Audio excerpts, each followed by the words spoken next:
उसको एटलीस्ट सीधा सीधा प्रिपेयर कर जाना, क्योंकि फिर तुमको आएगा ही ना, तो इसीलिए। राइट, चलो तो आज हमने कौन सा पार्ट करना है? बायोमोलिक्यूल का लास्ट पार्ट करना है, दैट इज, स्क्रीन दिख रही है सबको? तो आज हमने क्या पढ़ना है बेटा?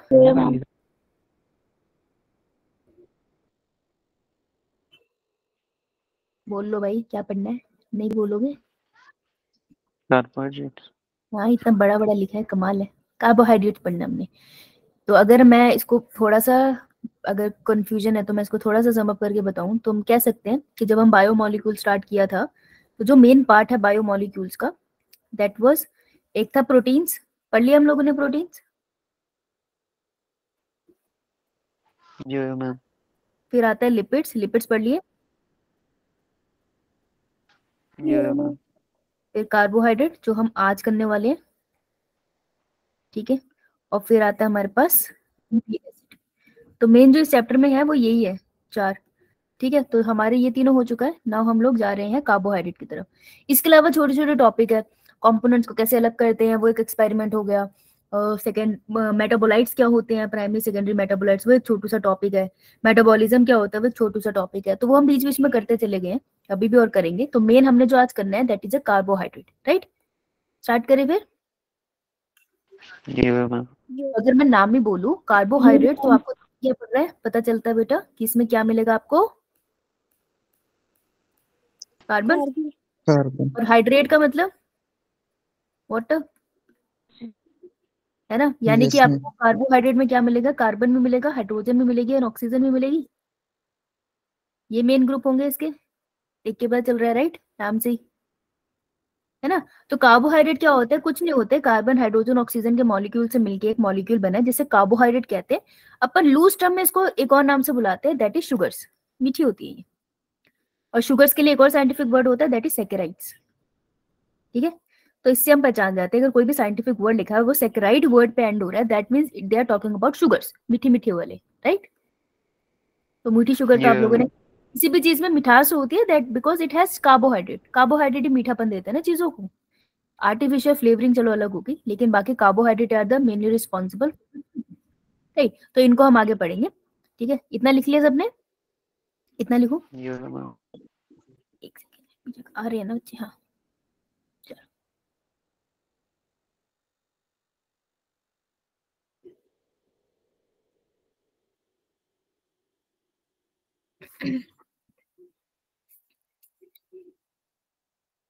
अब तुमने कार्बोहाइड्रेट पहले भी स्कूल में कभी ना कभी करा होगा, if I am not wrong.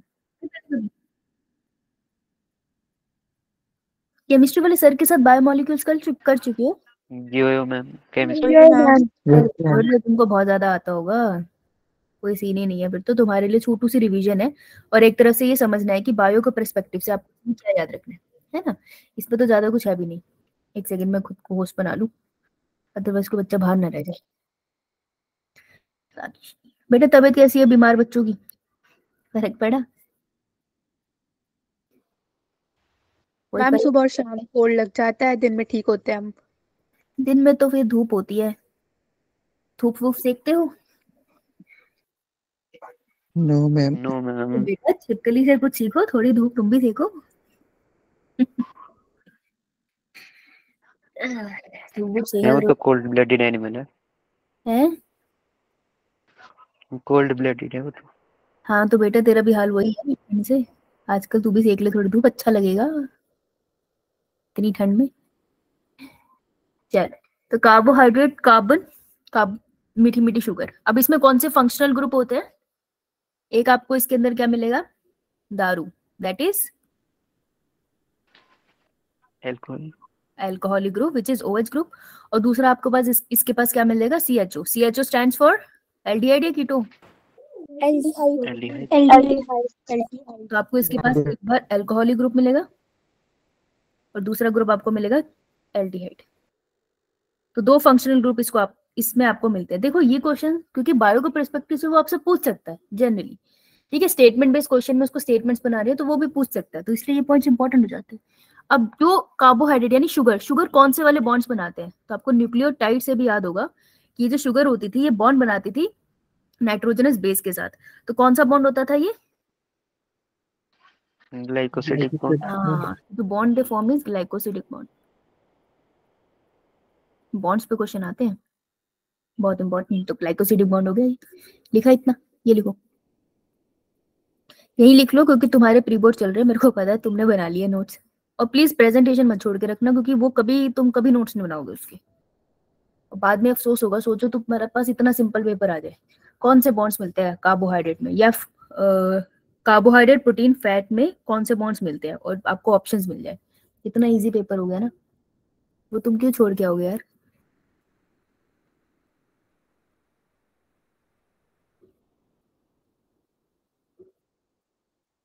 चलो, अब अगर हम टाइप्स की बात करें कार्बोहाइड्रेट की, तो कार्बोहाइड्रेट को अपन डिफरेंट कैटेगरीज में डिवाइड कर सकते हैं, पर अपन 3 टाइप्स ही पढ़ेंगे। तो कार्बोहाइड्रेट को आप 3 टाइप्स में भी डिवाइड कर सकते हो, ठीक है, on the basis of number of carbon, ठीक है, on the basis of number of carbon, कि नंबर ऑफ कार्बन के बेसिस पे मैं कार्बोहाइड्रेट को डिवाइड कर सकती हूँ। फॉर एग्जाम्पल, अगर एक कार्बोहाइड्रेट है जिसमें आपको लेट्स से अराउंड 3 से 7 कार्बन मिल सकते हैं, तो ऐसे वाले को हम बुलाते हैं मोनोसेकेराइड्स। तो मोनोसेकेराइड्स का मतलब है ऐसे वाला सेकेराइड, सेकेराइड है ना, सेकेराइड मतलब शुगर, ऐसे वाली शुगर जिसमें कितने कार्बन तक आपको मिल सकते हैं, 3 से 7, उनको हम कहते हैं मोनोसेकेराइड्स, ठीक है। अब अगर मैं बोलूं 3 कार्बन का है, तो आप क्या वर्ड यूज करोगे? ट्राइओस। हाँ, मोनोसेकेराइड में बात करूँ ना, अगर 3 कार्बन का मॉलिक्यूल है तो आप ट्राइओस बोलोगे। 4 कार्बन का है तो टेट्रोस। 5 कार्बन का है पेंटोस। पेंटोस शुगर आपने कौन कौन सी पढ़ी है? Deoxyribose and ribose. शाबाश, दोनों का गुड गुड, बिल्कुल सही। Deoxyribose and ribose sugar, very good. अगर 6 कार्बन का है तो आपने बहुत बार पढ़ा होगा ये हेक्सोस। हेक्सोस के एग्जांपल्स आप पढ़ते हो, और इसी को हम डिटेल में पढ़ेंगे, जैसे कि ग्लूकोज, मेन एनर्जी, फ्रक्टोज से मीठी वाली शुगर, आपके फ्रूट्स में बहुत मिलती है ये, गैलेक्टोज मिल्क में मिलने वाली शुगर, मिल्क भी तो अगर सिर्फ खाली मिल्क पियो तब भी उसमें थोड़ी मिठास होती है। And last is heptose, 7 carbon वाला। अपने को कौन से पे फोकस करना है बेटा? 5 पेंटोज वाला हमने पढ़ लिया न्यूक्लिक एसिड में, तो आज हमने जिस पे फोकस करना है कार्बोहाइड्रेट में, दैट वुड बी दीज। तो हम मोनोसेकेराइड्स के बारे में ज्यादा पढ़ेंगे, उसमें भी ग्लूकोज, फ्रक्टोज और गैलेक्टोज, इनके कॉम्बिनेशंस को पढ़ेंगे, ठीक है। समझ आया? अब हम बात करते हैं ऐसे वाले सेक्राइड्स ना, शुगर्स, ऐसे वाले शुगर्स जिसमें आपको कितने कार्बन मिल सकते हैं। लेट्स से अराउंड आपको 2 to 9 मोनोसेक्राइड्स मिलेंगे,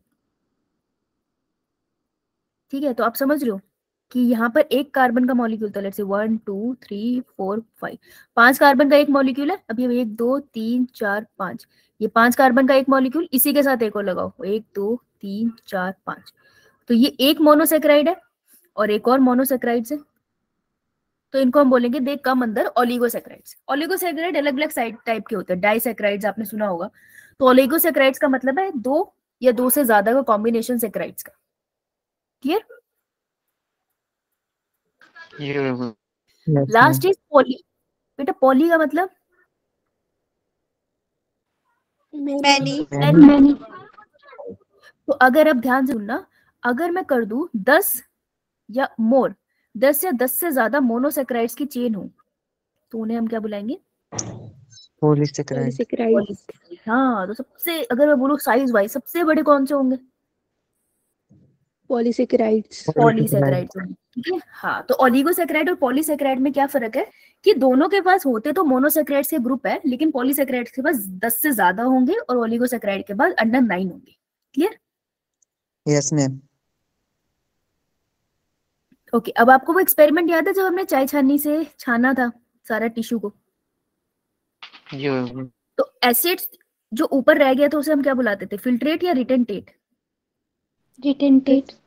रिटेंटेट एसिड सॉल्युबल था इनसॉल्युबल?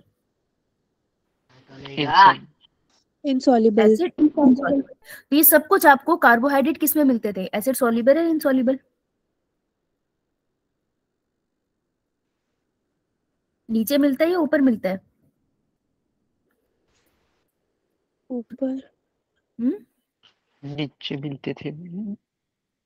नीचे मिलते थे। अच्छा, कहाँ ये कहाँ उलझ गया बेटा है, ये बताना पड़ेगा मुझे। क्या बे? मोनोसैकेराइड्स तो नीचे मिलेंगे। यस, तो पूरा बोलना फिर। ये चाय छानी है ना, तो अगर मैं बोल दूं ये था मटेरियल और एक ये था मटेरियल, ये था रिटेंटेट,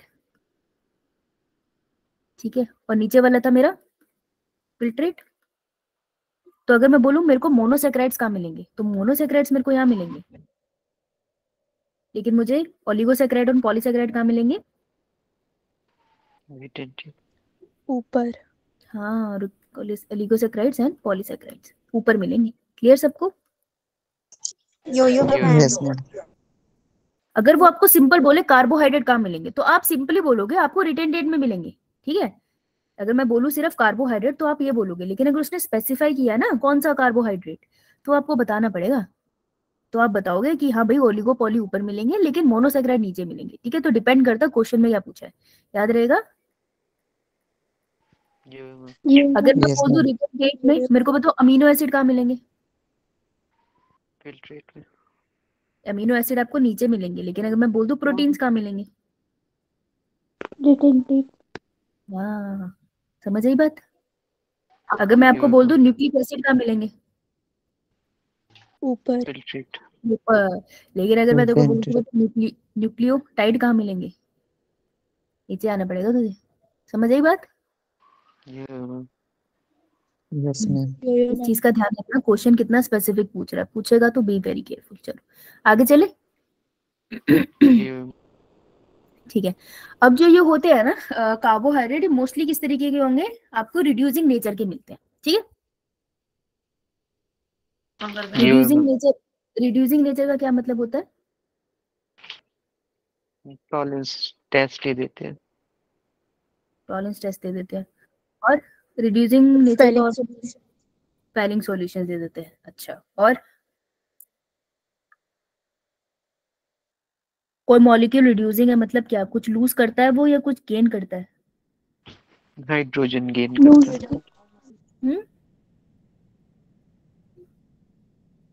दे आर क्या दो वर्ड, एक दो दो तीन वर्ड होते हैं, मुझे एक बार क्लियर करा देना, ठीक है। एक होता है reducing, a molecule is reduced. एक होता है कोई मॉलिक्यूल रिड्यूस हो गया, रिड्यूस्ड। एक होता है रिड्यूसिंग एजेंट। फर्क क्या होता है? रिड्यूस वाला कुछ खोता है या पाता है? होता है। होता लूज। रिड्यूस का मतलब लॉस होता है, ऑक्सीडाइज का नहीं होता मतलब लॉस। अगर हाइड्रोजन के रिस्पेक्ट में बात करूँ तो एडिशन ऑफ हाइड्रोजन। गेन होता है रिड्यूस में तो। तो रिड्यूस होता है एडिशन ऑफ हाइड्रोजन ना। हाँ, एडिशन होता है यार इसमें। तो जो रिड्यूस हुआ है उसमें एडिशन ऑफ हाइड्रोजन हुआ, लेकिन जो रिड्यूसिंग एजेंट है, रिड्यूसिंग एजेंट क्या करता है, अपना हाइड्रोजन खो के किसी और को दे देता है, तो इसमें होता है लॉस। वो एजेंट है ना, वो मदद कर रहा है प्रोसेस में, तो ये लॉस करता है। इफ आई राइट और नॉन्ग, ये बता दो यार। राइट। सही है ना। यो अब मैं मैम। जो मोनोसैकेराइड्स होते हैं they are reducing agents, that means loss hydrogen. हाँ, तो लॉस होता है। रिड्यूसिंग एजेंट कौन? Monosaccharide are reducing agent. Oligosaccharides mostly reducing होते हैं, ये क्वेश्चन वन बनता है, मोस्टली रिड्यूसिंग होते हैं, लेकिन इसकी एक एक्सेप्शन है। इसके एक्सेप्शन पे क्वेश्चन आता है, एक्सेप्ट एक हमारे पास ओलिगोसैकेराइड्स है जो नॉन रिड्यूसिंग है, and that is known as sucrose. कहीं सुना है सुक्रोज? मैम। कहाँ? टेबल शुगर जो। केमिस्ट्री में बायोमॉलिक्यूल्स में। यस। एंड पॉलीसैकेराइड जो हमारा केमिस्ट्री में बायोमॉलिक्यूल्स में, इतना मार्क है ही ना मुझसे। हमें सुक्रोज ऐसे कहाँ सुना है कि क्या होता है, क्या ये कौन सी चीनी होती है, कहाँ मिलती है?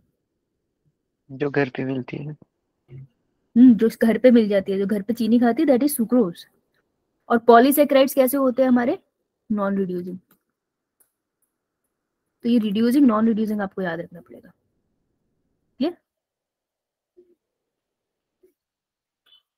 ये चलो इतना लिख लो। अब हम मोनोसेक्राइड्स को करेंगे डिटेल में थोड़ा सा।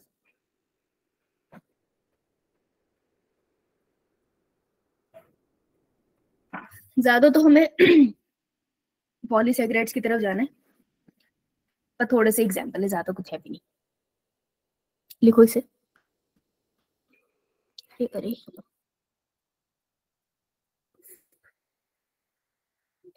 तू भाई साथ साथ लिख रहा था, इतनी जल्दी ऐसे लिख लिया तूने? एक एक लाइन तो थी।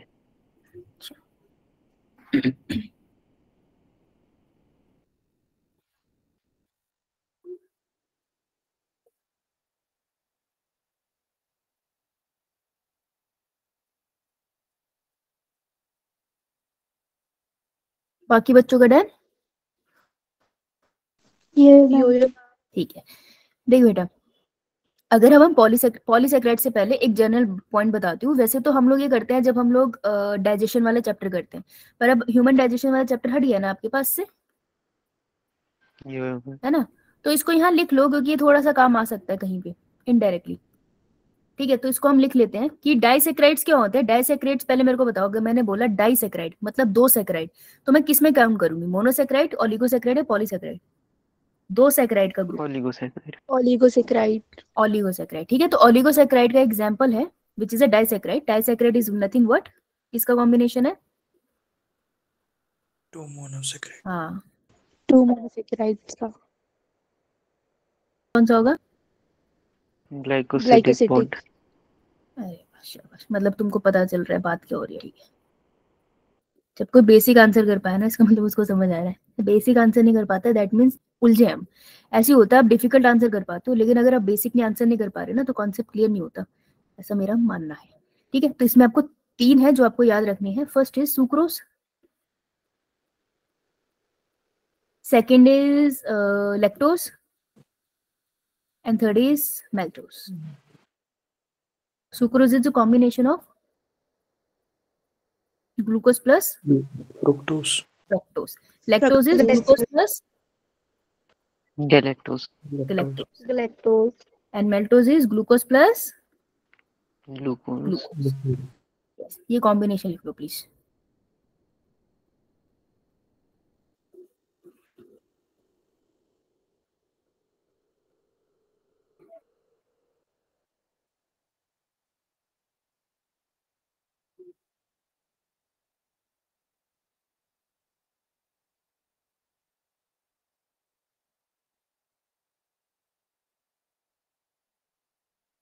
शाबाश, शुरू।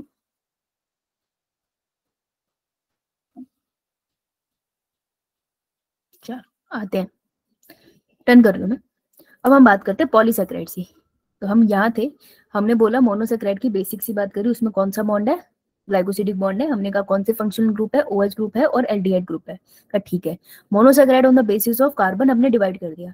हमने कहा अगर 1 से 7 तक कार्बन का एक मॉलिक्यूल है तो वो मोनोसेक्राइड है।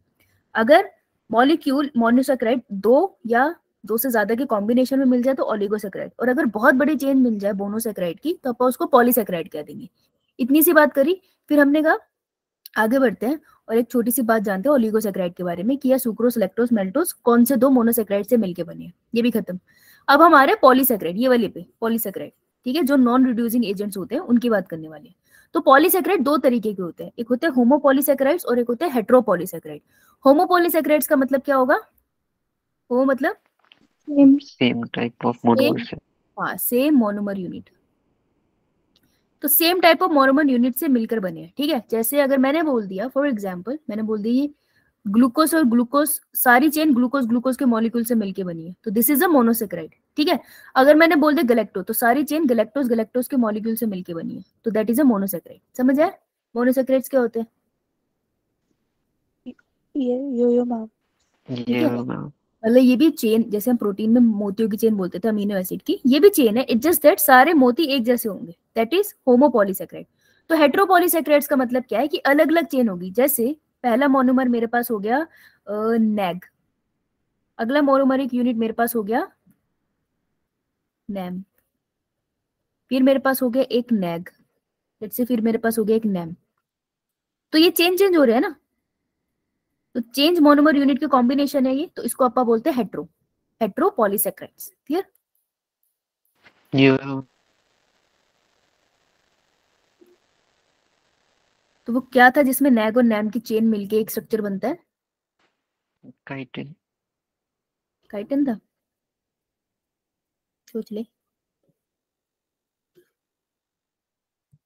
बैक्टीरिया में मिलता है ये।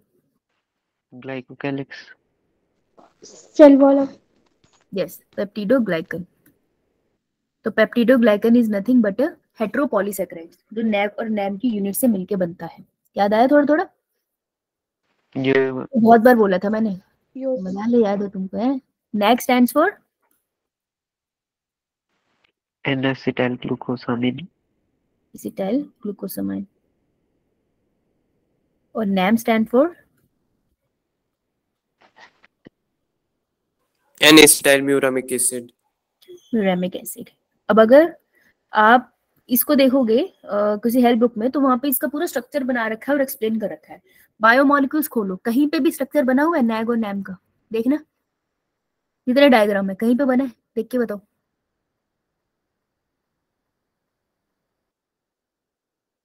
No ma'am. नहीं ना? अब अगर पीवाईक्यू उठाओगे ना, कभी भी नीट बाहर से स्ट्रक्चर नहीं देता है, क्योंकि अगर वो स्ट्रक्चर देने लग गया तो बच्चों को कैसे पता चलेगा ना कौन सा स्ट्रक्चर पढ़ना है? हजार स्ट्रक्चर है इंटरनेट पे, तो स्ट्रक्चर्स बाहर से नहीं आते। तो अपनी हेल्प बुक से नैग और नैम के स्ट्रक्चर याद करने की कोई जरूरत नहीं है, क्वेश्चन नहीं आएगा। तुम्हें फुल फॉर्म पता होनी चाहिए, क्योंकि अगर शॉर्ट फॉर्म लिखी है तो फुल फॉर्म आना कंपलसरी है। ठीक है, तो आपको फुल फॉर्म आ सकती है, आपसे पूछ सकते हैं कि इन दोनों का कॉम्बिनेशन कहाँ होता है। हेट्रोपॉलीसेक्राइड्स है, आपको कहाँ मिलती है? Bacterial cell wall. ठीक है, कौन से bacteria? Archaebacteria, you bacteria?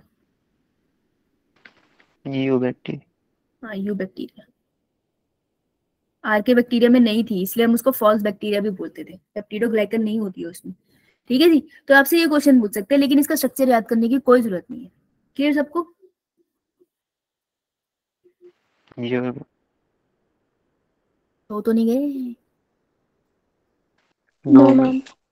आज राजकुमारी नहीं आई क्या? लगता है बेचारी बच्ची का पेपर है मंडे को, निकल लिए। चलो कोई ना, अब हम करेंगे होमोपॉलीसेक्राइड्स, जिनको थोड़ा सा डिटेल में खड़ेंगे उतने में तुम्हारे कार्बोहाइड्रेट खत्म हो जाएगा।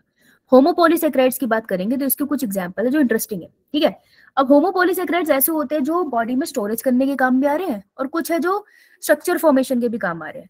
अगर मैं स्टोरेज की बात करूं तो शरीर के अंदर जो शुगर स्टोर करते हैं, ह्यूमन के केस में कौन सी होती है? What kind of carbohydrate we store? Glycogen. है नाइट्रोजन? ग्लाइकोजन। ग्लाइकोजन है, मैं डर रही थी मैं नाइट्रोजन। यस, एनिमल कार्बोहाइड्रेट को स्टोर करके रखते हैं in the form of glycogen. Plant किस में करते हैं? सेल्यूलोज। सेलुलोज में स्टोर करते हैं। स्टार्च। स्टार्च में करता है यार, राइट। और एक और एग्जांपल होता है एक्स्ट्रा, दैट इज इनुलिन। दलिया सुना है आपने? Yoyo yo ma'am. Ma'am. Yoyo ma'am. Yoyo ma'am. Yes ma'am. है ना, उसके रूट्स में आपको ये मिलता है। ये जैसे कॉफी होती है ना, कॉफी, यो योयो मैम। कॉफी का आप जो मार्केट यस से मैम। कॉफी लाते हो, कभी बैक साइड देखना, उसमें भी इसके रूट्स का थोड़ा एक्सट्रैक्ट ऐड होता है। इनुलिन ऐड होता है उसके अंदर थोड़ा सा। कॉफी हमेशा 100% कॉफी नहीं लेके आते हो हम मार्केट से, उसमें मिक्सिंग होती है। कभी पीछे का वो पढ़ के देखना, उसके ऊपर लिखा होगा। ठीक है, चलो, तो ये हमारे स्टोरेज वाले फॉर्म है, इनको हमें पढ़ना है थोड़ा सा। उसके अलावा अगर मैं स्ट्रक्चरल फॉर्म, जो स्ट्रक्चर में मदद करते हैं, दैट इज जो उन्होंने बोला था बेटा अभी प्लांट के केस में, सेल्यूलोज। स्ट्रक्चरल में हेल्प है इनका, फूड स्टोरेज में नहीं। और दूसरा जो एनिमल में मिलता है आपको, बाहर की लेयर होती है, दैट इज काइटिन। मैंने क्या बोला? होमो है ना, होमोपॉलीसैकेराइड्स, दैट मीन्स एक ही यूनिट की रेपिटेशन से बने होंगे, यो राइट। तो इसको पढ़ेंगे। अब इसको फटाफट नोट डाउन कर लो, इतना नोट डाउन कर ले।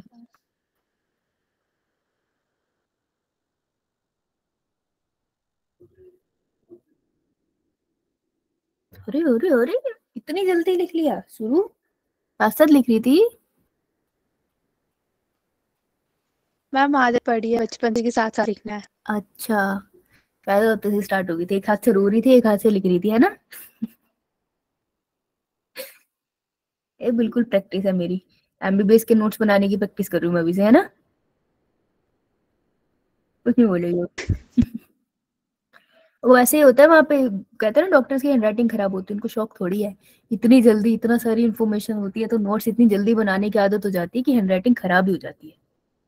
तो जो बच्चा ज्यादा ग्रैप्स कर रहा है उसको भी उसकी हैंडराइटिंग तो उड़ेगी। चलो जी डन। Yeah. यस बहुत मैम। बढ़िया। चलो भाई मेरे को सिंपल स्ट्रक्चर बनाओ। अगर मुझे मोनोमर बनाना है तो एक सिंपल मोनोमर का स्ट्रक्चर बनाओ 6 कार्बन शुगर वाला ग्लूकोज। कैसे बनता है? मदद करनी पड़ेगी आपको यार, आपकी केमिस्ट्री मेरे से बेहतर है।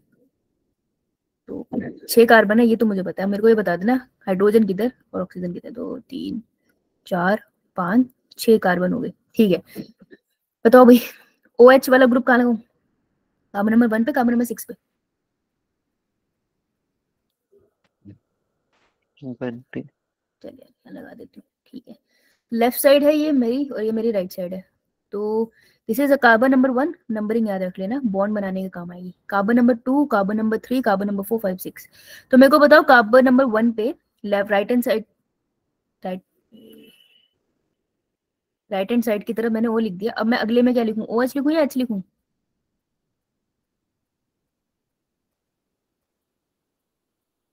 अच्छा तुम्हारी भी खराब है, अच्छा अच्छा ठीक है। यहाँ OH आएगा, ये कार्बन नंबर 1 है, ये कार्बन नंबर 2 है। ये जो तीन होते हैं ना, जब भी तीन दोस्त बैठते हैं तभी सारा काम खराब होता है। तीसरी पोजीशन पे यहाँ पे H आएगा और इस तरफ OH आ जाएगा। एम आई राइट और नॉट? yeah. 3 4 5 6 कुछ इसी तरीके का मॉलिक्यूल होता है जहां तक मेरी नॉलेज है, Yeah. ठीक है जी। अलग कलर से क्यों बनाया? क्योंकि तुमको यार यही याद रखना है और कुछ नहीं है ना। तुम्हें डायग्राम बनाने के लिए नहीं आएगा, लेकिन जो अब मैं बॉन्ड बताऊंगी फिर तुमको समझ नहीं आएगा। तो carbon number 1, carbon number 2, carbon number 3, carbon number 3 पे थोड़ा सा झोल है, ठीक है। बाकी सारी जगह नॉर्मल है, बस इस जगह पे थोड़ा OH अपनी जगह से खिसक लिया है, ठीक है। तो 3 नंबर वाले हमेशा गड़बड़ बच्चे होते हैं, तो आपको ये याद रखना है डायग्राम में। दूसरी चीज, अब क्या होता है, आपने जब भी मैंने 6 कार्बन की जब भी हम लोग मोनोसेट मतलब ग्लूकोज की बात करते हो, आप उसको रिंग स्ट्रक्चर में भी बनाते हैं, है ना। Yeah. तो रिंग स्ट्रक्चर में कैसे बनाएंगे? ये बाहर से किसी के पास नहीं जाएगा, ये अपने हाथ पैर पकड़ लेगा। जैसे बच्चा हाथ नहीं पकड़ता, बच्चे को लिटा दो वो अपने हाथों से पैर पकड़ लेता है, रोल हो जाता है पूरा, देखा कभी किसी ने? Yeah. ठीक है। तो ये भी क्या करेगा, अपने हाथ पैर पकड़ लेगा। कौन सा कार्बन किससे कंबाइन होता है? कार्बन नंबर 1 किसके साथ बॉन्ड बना लेगा? कार्बन नंबर 5 के साथ। कार्बन नंबर 1 किसके साथ बॉन्ड बनाएगा? Carbon 5. कार्बन नंबर 5 के साथ। तो अब रिंग लाइक, यस, अब रिंग लाइक स्ट्रक्चर बन जाएगा, कार्बन है ना। 5। तो अगर मैं रिंग लाइक स्ट्रक्चर बनाऊं तो कैसे बनेगा, कुछ मुझे बता दें अगर ये सही है या नहीं। तो ये तो पता है ना, जहाँ पे 2 लाइनें मिल रही है वहां पे कार्बन को रखना है। Yeah. बहुत बढ़िया। 1 2 3 4 5 कार्बन है। कार्बन नंबर 1 कार्बन नंबर 5 के साथ बॉन्ड बना रहा है, तो 6 वाला अकेला नहीं रह गया, तो ये रिंग से बाहर रहता है। तो कार्बन नंबर 6 हम यहाँ लिखते हैं। अरे अरे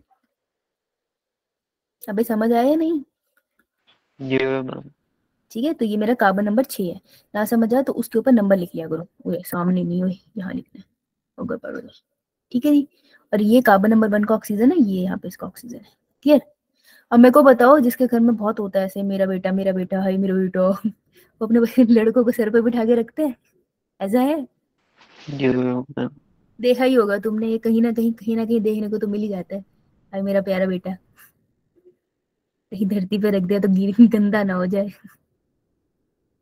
ये कार्बन नंबर 5 1 2 3 और हाँ, हाय मेरा बेटा। अरे मैं बताते एक के घर गई, उनका बेटा, उन्होंने खाना वाना बना दिया, सब बता दिया। उसके बाद उन्होंने बुलाया कि इसको खाना डाल के दो। मेरा बेटा खाना कैसे डालेगा? अरे तुम्हारा बेटा हाथों से खाना डालेगा जिससे रील स्क्रॉल कर रहा है। तो उसके लाडले बेटे को खाना डाल के दिया गया। मेरी तो हंसी ना रुके। तो लाडले बेटे को सर पे रखते हैं ना। मैंने आज तक कोई घर नहीं देखा यार जहाँ बेटी लाडली हो। ओ नहीं यार, मेरे वाले वैसे मेरी सुनते No, तो man. काफी। हाँ यार सही बात है, गलत बोल दिया मैंने। लेकिन मैं अपने घर में सबसे छोटी हूँ तो मैं हक समझती हूँ मेरा लाडला होने का। लगता है हर्ष तुम पिटते हो, है? अच्छा Yeah, हर्ष, man. जान से एक बात बता दे, अगर मैं, ये कंडीशन है हमारी, कार्बन नंबर 6 ऊपर की तरफ बेचारा टंगा हुआ है, कार्बन नंबर 1 ये रहा, तो लाडला बेटा की बात होती है, राइट। तो जो कार्बन होते हैं, ये जो ग्लूकोज है, ये कौन सा वाला ग्लूकोज है, अल्फा या बीटा? ये कैसे पता चलता है, पता है आप लोगों को? पता है किसी को? नहीं करूंगी यार मैं, केमिस्ट्री वाले सर को बोल के, आपके बच्चे तो गोल है सर। पिटवाऊंगी तुम्हें, रुको। देखो बेटा, वैसे याद कर लो फिर, जैसे अपने को याद है कि जो लाडला बेटा होता है उसको अप्पा सर पे बिठा के रखते हैं, ठीक है। तो बेटा माने बी, बीटा ना, बीटा याद रह जाएगा। Yeah, ma'am. हाँ देखो, ये याद रहेगा इसको।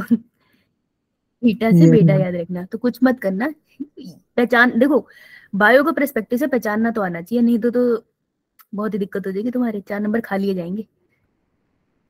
ठीक है जी, तो इतना तो तुमको आना चाहिए, बाकी तुम्हें केमिस्ट्री के पॉइंट से ज्यादा आना चाहिए। पर जय माता दी, अभी सर को फोन करूंगी, डोंट वरी, सो करके सोंगी फोन।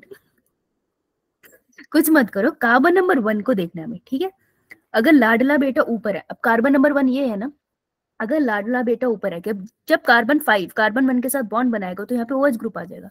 तो अगर कार्बन नंबर 1 पे OH ग्रुप ऊपर की तरफ है तो बेटा सर पे बिठाया ना, this is a beta glucose. और कार्बन नंबर 1 पे अगर OH ग्रुप नीचे की तरफ है तो this is a alpha glucose. अब याद रह जाएगा। Yeah, ma'am. याद किसे रखा है? बेटा। बेटा सर पे बिठाया है, ठीक है। और बेटा यहाँ पर कौन है, हमारा OH ग्रुप है ना। अब अगर किसी के घर पे ऐसा हो रहा है और एक क्लास लाउड स्पीकर पे चल रही है और किसी के घर वाले तुम्हें घूर के देख रहे हैं और तुम उन्हें देख रहे हो, तो मेरा इसमें कोई लेना देना नहीं है।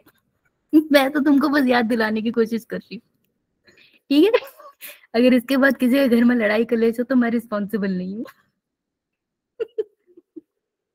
क्लियर सबको?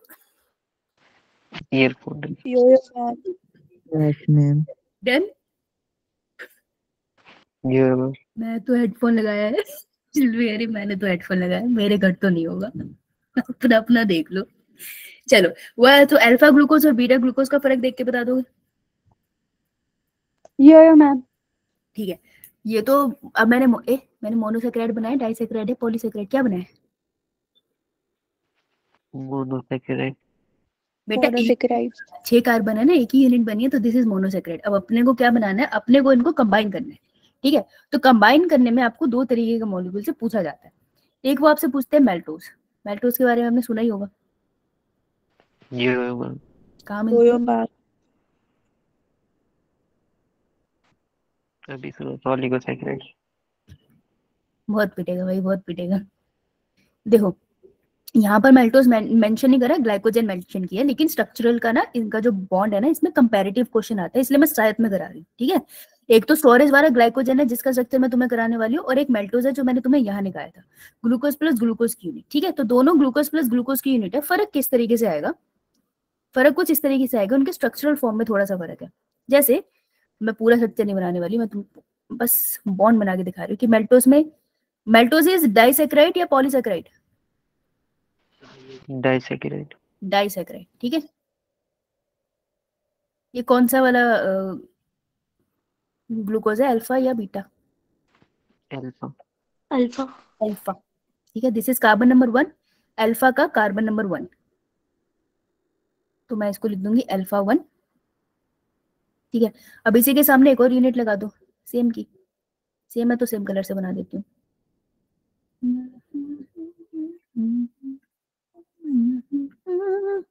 मेहनत लगती है ना मेरे को, इसलिए लगता है कि पहले से बना हो तो ज्यादा बेहतर है, पर नहीं।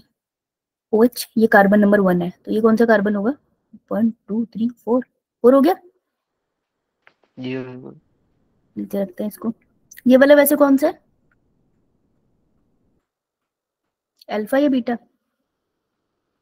अल्फा। Alpha alpha. आप कुछ मत करो, इनके बीच में बॉन्ड फॉर्मेशन कर दो। तो अगर आप इनके बीच में बॉन्ड फॉर्मेशन करोगे तो आप क्या निकाल दोगे बीच में से, वाटर पानी निकाल वाटर। दोगे, है ना। तो you remove the water molecule. तो अगर आप वाटर मॉलिक्यूल को रिमूव कर दोगे तो कैसा मॉलिक्यूल बन जाएगा, अरे बम को फिर बनाना पड़ेगा। अरे अरे, कौन बताए इनको, कार्बन नंबर 1, बीच में एक ऑक्सीजन रह जाएगा, रह जाएगा ना यार, रह यो जाएगा, ये Yes, ma'am. बिल्कुल रह जाएगा, ठीक है। तो carbon number 1 and carbon number 4 के बीच में बॉन्ड बना, right, this bond is known as glycosidic bond. Glycosidic bond. तो मैं इसको कैसे लिखूंगी, alpha carbon number 1 and carbon number 4 के बीच में बन गया ग्लाइकोसिडिक बॉन्ड। क्वेश्चन क्या आएगा बेटा, बेल्टोज में कौन सा बॉन्ड मिलता है आपको, अल्फा 1,4 ग्लाइकोसिडिक बॉन्ड मिलता है आपको, समझ आई कि नहीं, Yo मैम ठीक है, Yes, ma'am. लिखो इसे। Maltose is nothing but a oligosaccharide। कोई ब्रांचिंग दिख रही है इसमें, नहीं no. यार, हाँ साइड से तो कोई चेन ही नहीं निकाली मैंने, तो this is a unbranch structure, ठीक है। अब इसी सेम मॉलिक्यूल को ग्लाइकोजन के सामने बनाओ जरा, बनाओ बनाओ बनाओ, कष्ट करो।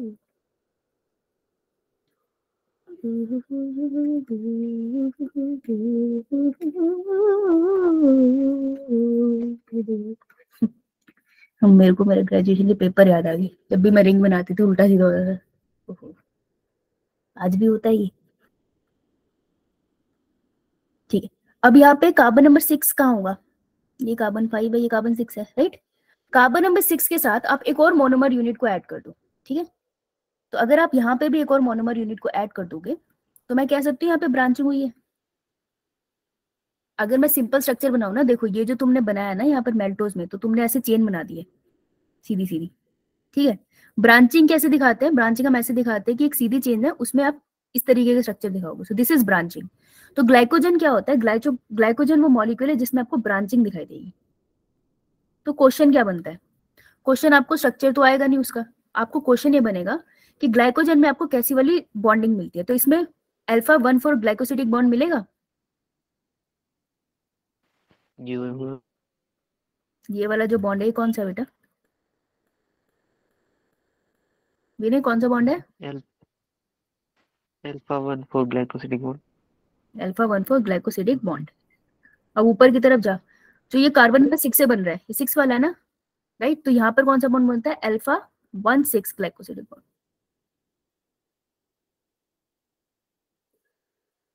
तो क्वेश्चन क्या बनता है कि ग्लाइकोजन में आपको कौन सी बॉन्डिंग देखने को मिलती है, आपको दो बॉन्डिंग देखने को मिलती है, एक तो अल्फा 1,6 ग्लाइकोसिडिक बॉन्ड जो आपको सिंपल चेन में दिखाई देती है, और जो ब्रांचिंग का पॉइंट है वहां पे जो आपको बॉन्डिंग मिलती है that is alpha 1,6 glycosidic bonding. तो आपको ये चीज याद रखनी है, समझ आए कि आप कंपैरिजन में पूछा जा सकता है।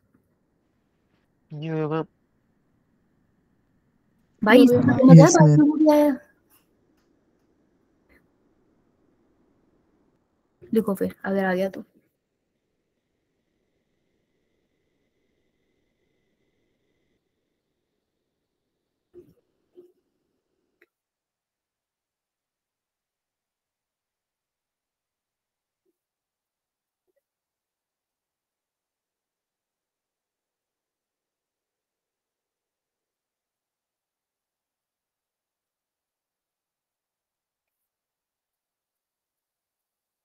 लिखो तो थम्स अप करना।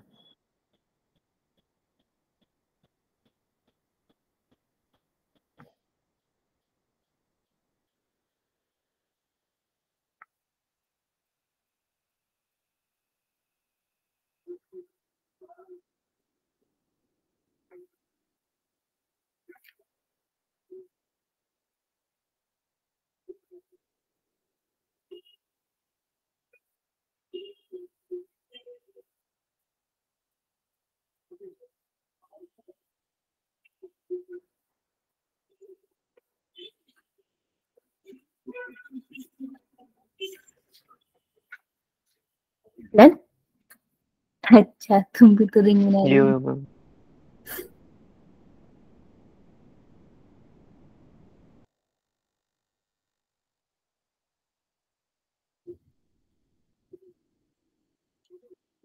विनय लगता है इंटरनेट का प्रॉब्लम चल रहा है इसका, विनय प्रॉब्लम चल रहा है, ये गया फिर से, 2-3 बार हो गया इसके साथ। चलो नेक्स्ट पे चलो कांक्षा,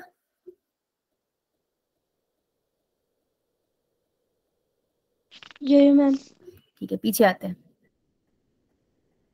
कार्बोहाइड्रेट की बात कर रहे थे हम लोग, ठीक है। कार्बोहाइड्रेट में जो बन सकता है तो क्वेश्चन पहले तो ये बनता है फंक्शनल ग्रुप कौन से और बॉन्ड, ये सिंपल क्वेश्चन है, बॉन्ड पे क्वेश्चन आता है, ये इंपॉर्टेंट पार्ट है, ठीक है।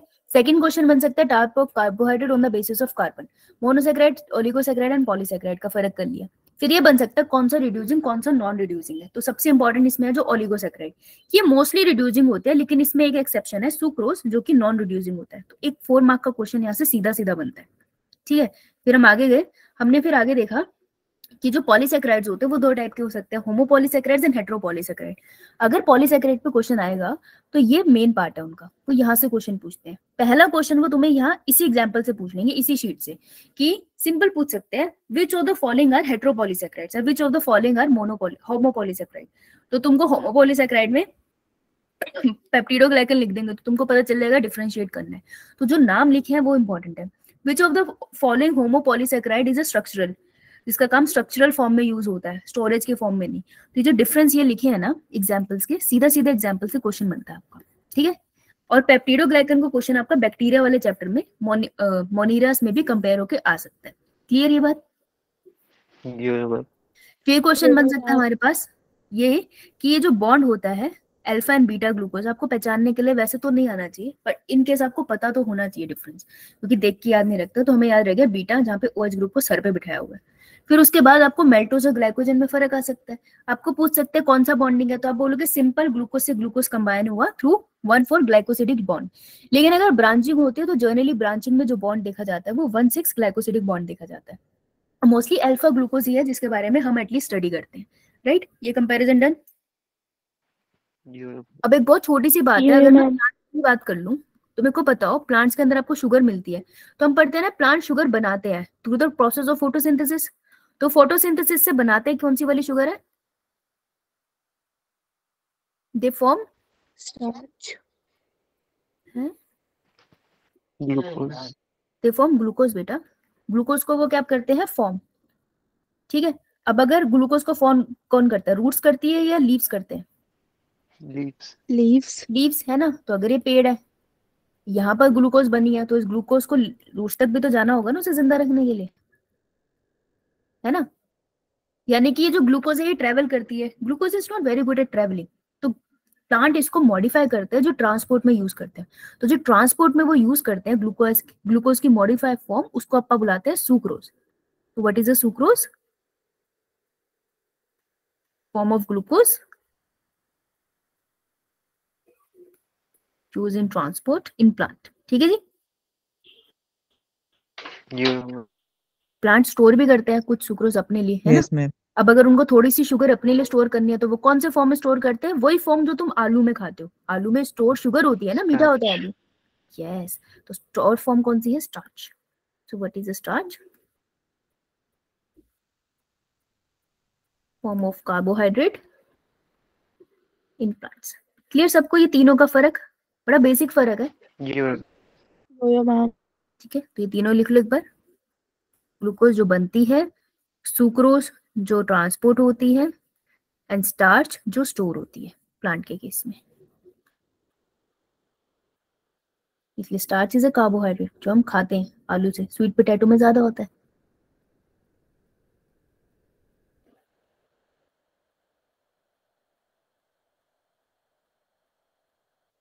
अगर हम बात कर ले स्टार्च की बात करते हैं, तो अब हम थोड़ा सा स्टार्च को डिस्कस करते हैं। जो स्टार्च होता है वो उसको स्टोर क्यों करती है, स्टार्च को अपनी बॉडी में स्टोर क्यों करके रख रही है, ग्लूकोज या सुक्रोज के फॉर्म में क्यों नहीं कर रही? क्योंकि स्टार्च क्या होता है, केमिकली नॉन रिएक्टिव होता है, ठीक है। तो उसकी बॉडी में वो रिएक्शंस नहीं कॉज करता, केमिकली नॉन रिएक्टिव होता है, चुपचाप पड़ा रहता है। ये एक इसका मेन रीजन है कि इसको स्टोर करके रखता है, ठीक है। दूसरी, ये ऑस्मोटिकली इनएक्टिव होता है। इसको समझाना तो आउट ऑफ स्कोप है इस लेक्चर के। इसको ऐसे समझ लो कि ऑस्मोलैरिटी में रोल प्ले करता है ना, आयन की तरफ पानी मूव करेगा, जहाँ पे आयन की कमी है वहां से पानी दूर भागता है, इतना हमें पता है ना। जहाँ ज्यादा आयन होता है वहां पे पानी मूव करता है, उस सब में इसका कोई रोल नहीं होता। तो वो स्टार्च की फॉर्म में क्यों यूज करता है? अगर वो सुक्रोज और ग्लूकोज को रखेगा ना तो ऑस्मोलैरिटी पे फर्क पड़ सकता है और वो केमिकली रिएक्ट भी कर सकते हैं। लेकिन स्टार्च इज अ फॉर्म जो केमिकली नॉन रिएक्टिव है, ऑस्मोटिकली इनएक्टिव है, इसलिए it is good to store, good as a store food. ये रीजन है इसका। अगर थोड़ा सा पेपर अच्छे लेवल का हुआ तो आपसे ये क्वेश्चन पूछ सकते हैं, व्हाई स्टार्च इज स्टोर्ड।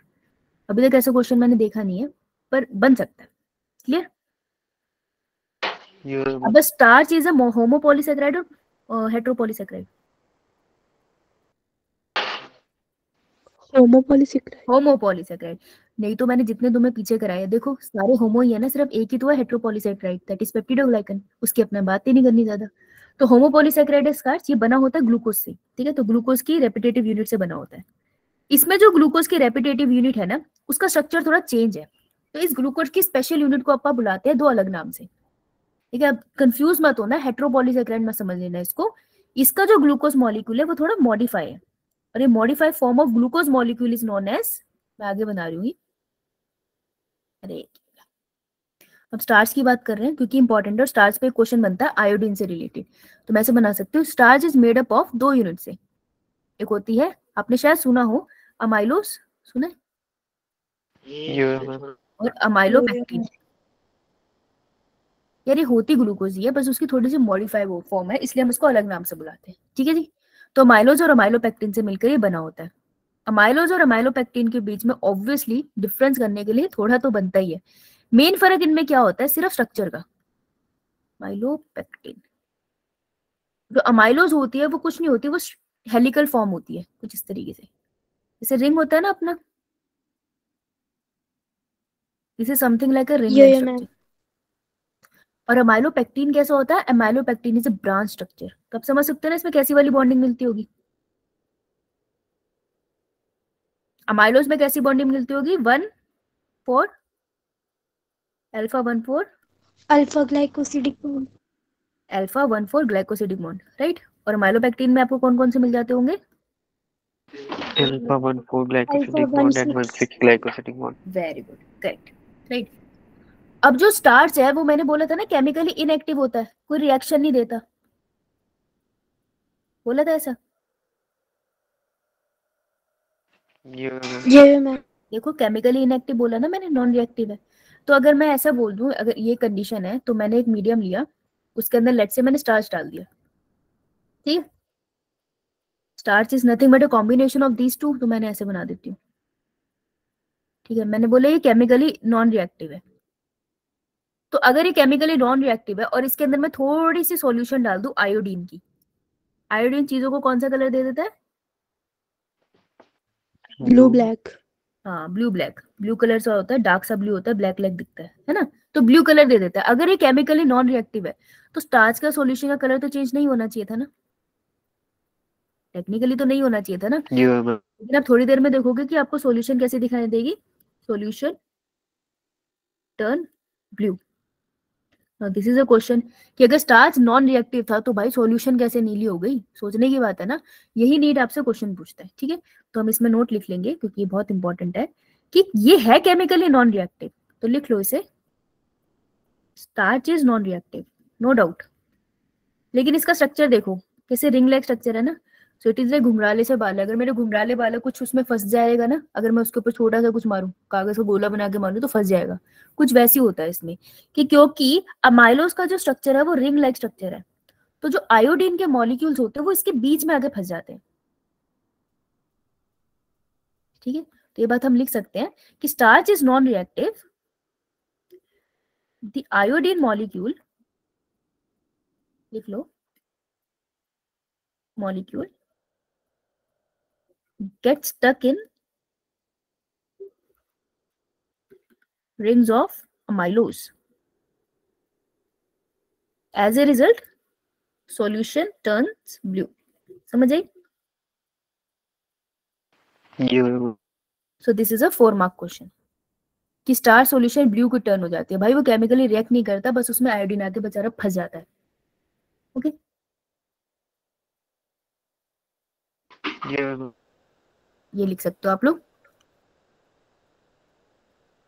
बस थोड़ा सा खत्म होने वाला है। मेन यही था जो आपको करना था, थोड़ा याद रखना, अमाइलोज में फंसा है, अमाइलोपेक्टिन में मत डाल देना।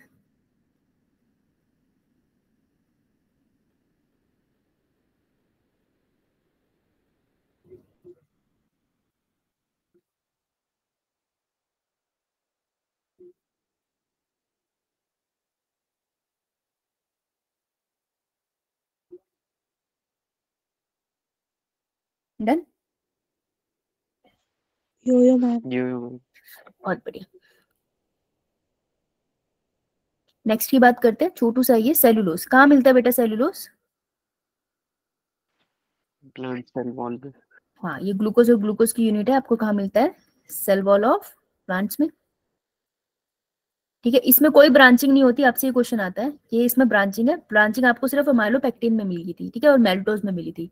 इसमें कोई ब्रांच नहीं है। और क्या है इसमें रिंग लाइक स्ट्रक्चर? नहीं, कोई रिंग लाइक स्ट्रक्चर नहीं है। तो क्या ये आयोडीन के साथ ब्लू सॉल्यूशन देगा?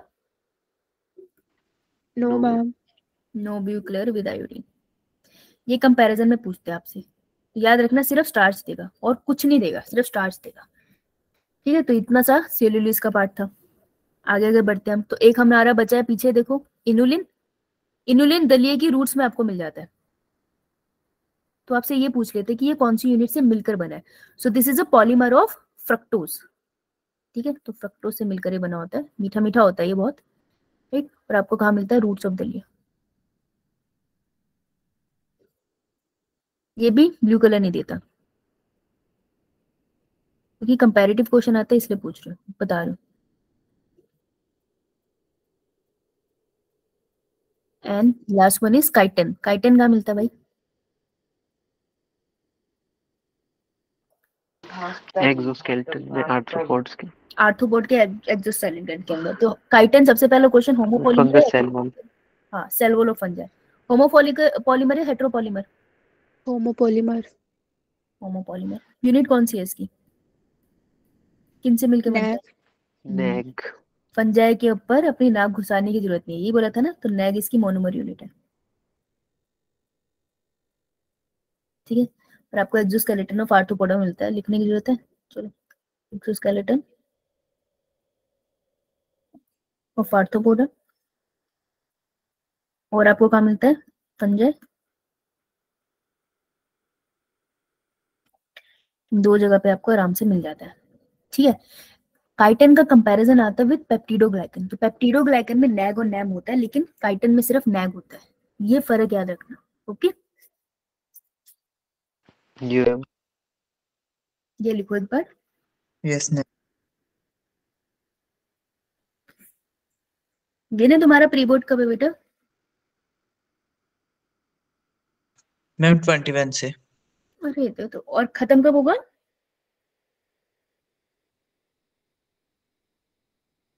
फिनिश नहीं बताया अभी तक? तुम लोगों को पता तुम्हारे कब खत्म हो रहे हैं? बोलते भी पता नहीं है शायद। मम्मी यार 18 से लग रहे हैं और 23 को खत्म। लास्ट बायो का ही है 23 को। अच्छा ठीक है, इसी साल खत्म हो जाए तो बेहतर है। जिन्हें तुम्हारा लग रहा है मुझे अगले साल जाएगा। मैम मेरा भी अगले साल ही मैम नहीं खत्म। चेंज कर दो। अच्छा, तेरा भी अगले साल है शुरू? यो मैम। बहुत बुरा होगा। चलो थोड़ी सी रीड कर लेते हैं। तुझे बहुत हंसी आ रही है अंशिका। पॉलीसेक्राइड्स। पॉलीसेक्राइड्स क्या होती है? लॉन्ग चेन्स होती है शुगर की। थोड़ी सी रीडिंग है ये, उतना टेक्स्ट इन्होंने दे रखा है। कॉम्प्लेक्स कार्बोहाइड्रेट होते हैं ये। कॉम्प्लेक्स कार्बोहाइड्रेट वर्ड यूज किया जाता है, इसलिए मैं अटैच कर रही हूँ। ठीक है, इनमें मोनोसेक्रेट की रिपीटेड यूनिट होती है और इसमें बॉन्डिंग कौन सी होती है? ग्लाइकोसिडिक बॉन्ड होते हैं, राइट। इन्हीं के लिए अलग अनदर नेम होता है ग्लाइकन्स। ये कम सुनने को मिलेगा, पर ये नॉर्मल फॉर्म है। ठीक है, क्लियर? यो जो मैम। मैंने तुमको पढ़ाया उसका टेक्स्ट यहाँ लिखा हुआ है, ग्लाइकोसिडिक बॉन्ड की डिटेल। तो कुछ मत करना, एक बार टेक्स्ट को देख लेना, तब तुमको फुर्सत लगेगी। अभी तो कमी लगेगी, पर जो मैंने तुम्हें पढ़ाया वो सब यहाँ पे लिखा हुआ है, और कुछ नहीं है, सब एग्जैक्टली वही चीज है। चार्ज के बारे में लिखा है, हेलिकल सेकेंडरी स्ट्रक्चर होता है इनमें। ठीक है, ब्लू कलर देता है आयोडीन के साथ। सेलुलोज नहीं देता ब्लू कलर आयोडीन के साथ, क्योंकि ये क्वेश्चन पूछे जाते हैं इसलिए टेक्स्ट में लिखे हुए हैं। वैसे हम वो सब खत्म कर चुके हैं। So this with this the carbohydrate part finishes. Is it clear to everyone? यो Yes, ma'am. मैम। अच्छा ठीक है, तो पहले हम करेंगे पोल। अब पोल में ध्यान से सुनना, ये इंपॉर्टेंट है, डिस्कस करने भाग मत जाना। Do you want to take 1 week 1 unit challenge? What is 1 week 1 unit challenge? इसका मतलब है कि हम एक हफ्ता उठाएंगे। एक हफ्ते में 6 क्लासेस तो हमारी होती है, एक्स्ट्रा क्लास को मैं भी हटा के बोल रही हूँ। ठीक है, तो 6 क्लासेस हमारी होती है। उन 6 क्लासेस में हम लोग एक यूनिट रिवाइज करेंगे। अब एक यूनिट में 4 चैप्टर तो होते ही है ना, तो इसे हम कहते हैं 1 वीक 1 यूनिट चैलेंज, कि एक हफ्ते में एक पूरी यूनिट रिवाइज करेंगे। तो अगर कोई इसमें आप लोग इंटरेस्टेड हो तो हम ये कर सकते हैं, जैसे हमारी एक यूनिट कंप्लीट होती है तो हम उसको फिर इस तरीके से रिवाइज करें। रिवीजन में क्या होता है, हम क्विकली आते हैं क्लास में, ब्लैंक शीट्स पे हम उसको पहले रिवाइज करते हैं, फ्लो चार्ट्स बना के उसके डायग्राम रिवाइज करते हैं एनसीईआरटी से, इंपॉर्टेंट लाइंस देखते हैं कि हम लोगों ने अंडरलाइन कर रखी है या नहीं, और फिर हम उसके असर्शन रीजंस लगाते हैं, क्योंकि दूसरे क्वेश्चन तो आप लगा ही लेते हो। असर्शन रीजंस हम 1 वीक 1 चैलेंज में डिस्कस करते हैं। तो अगर आप लोग इंटरेस्टेड हो तो बताओ, हम लोग ये रखेंगे 1 वीक 1 यूनिट चैलेंज, एक यूनिट रिवाइज करेंगे, इससे थोड़ा कॉन्फिडेंस भी बिल्डअप होता है नीट के लिए। सो पोल पे बताओ इंटरेस्टेड जो हो या यूनिट नहीं। पहले हो चुके हैं उन्हीं का होगा नहीं? हाँ बेटा, पहले करके ही आना है। एक वीक में सिर्फ तभी रिवीजन हो पाएगी ना अगर तूने पहले पढ़ा है, नहीं तो कैसे होगी, है ना। तो जो तूने पढ़ा है उसी को रिवाइज करेंगे, और पहले बताऊंगी किस दिन क्या हो रहा है, ताकि तुम आने से पहले उसको थोड़ा देख कर आओ नोट से। रिवीजन का मतलब ही यही है कि हम मिल बांट के करें, ठीक है। एक बच्चे ने मना करा है, बाकी सब इंटरेस्टेड है, ठीक है भाई। So will do that, okay. चलो, all the very best Monday के लिए। आज आपका वो नहीं है ना, इस संडे टेस्ट नहीं है, करेक्ट? ये ठीक है।